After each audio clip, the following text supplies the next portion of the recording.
Ikalawang sulat ni Apostol Pedro, ikatlong kabanata. Mga minamahal, ito ang ikalawang sulat ko sa inyo. Sa dalawang sulat na ito ay sinikap kong gisingin ang malinis ninyong isipan sa pamamagitan ng pagpapaalala ng ilang mga bagay. Alalahanin ninyo ang mga sinabi noon ng mga banal na propeta at ang utos na ibinigay sa inyo ng Panginoon at tagapagligtas sa pamamagitan ng mga apostol na isinugo sa inyo. Una sa lahat, dapat ninyong malaman na sa mga huling araw ay pagtatawanan kayo ng mga taong namumuhay ayon sa nasa ng laman. Sasabihin nila, si Kristo'y nangakong darating, hindi ba? Nasaan na siya? Namatay na ang ating mga ninuno, ngunit wala pa ring pagbabago buhat ng likhain ng mundong ito. Walang halaga sa kanila ang katotohanang ang langit at lupa ay nilikha ng Diyos sa pamamagitan ng kanyang salita.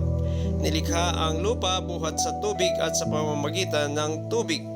Sa pamamagitan din ng tubig, ginunaw na ang daigdig ng panahong iyon. Sa pamamagitan din ng salitang iyon ay nananatili ang mga langit at ang lupa upang tupukin sa apoy pagdating ng araw ng paghukom at pagpaparusa sa masasama.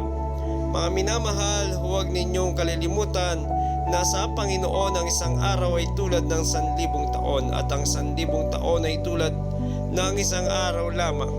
Ang Panginoon na hindi nagpapabaya sa kanyang pangako gaya ng inaakala ng ilan. Hindi pa niya tinutupad ang pangakong iyon alang-alang sa inyo. Binibigyan pa niya ng pagkakataon ng lahat upang makapagsisi at tumalikod sa kasalanan sapagkat hindi niya nais na may mapahamak. Ngunit ang araw ng Panginoon ay darating tulad ng isang magnanakaw. Sa araw na iyon, ang kalangitan ay biglang mawawala kasabay ng isang malakas na ugong. Matutupok ang araw, buwan at mga bituin. Ang mundo at ang lahat ng mga bagay na naririto ay mawawala. At dahil ganito ang magiging wakas ng lahat ng bagay, mamuhay kayo ng may kabanalan at sikapin ninyong maging makadiyos. Habang inihintay ninyo ang araw ng Diyos, magsikap kayong mabuti upang madaling dumating ang araw na ang kalangitan ay matutupok at ang bagay na naroon ay matutunaw sa matinding init. Naghihintay tayo ng bagong langit at bagong lupa na paghaharian ng katwiran sapagkat ganoon ang kanyang pangako. Kaya nga mga minamahal, habang naghihintay kayo, sikapin ninyong mamuhay ng mapayapa, walang dungis at walang kapintasan. Isipin ninyong kaya nagpititimpya ang Panginoon ay upang bigyan kayo ng pagkakataong maligtas. Iyan ang isinulat sa inyo ng kapatid nating si Pablo, taglay ang karunungang kaloob sa kanya ng Diyos. Sa lahat ng sulat niya tungkol sa paksang ito, ganito ang lagi niyang paalala. Kaya lang ang ilang bahagi sa kanyang mga sulat ay mahirap unawain at binibigyan ng maling kahulugan ng mga mangmang at magugulo ang pag-iisip.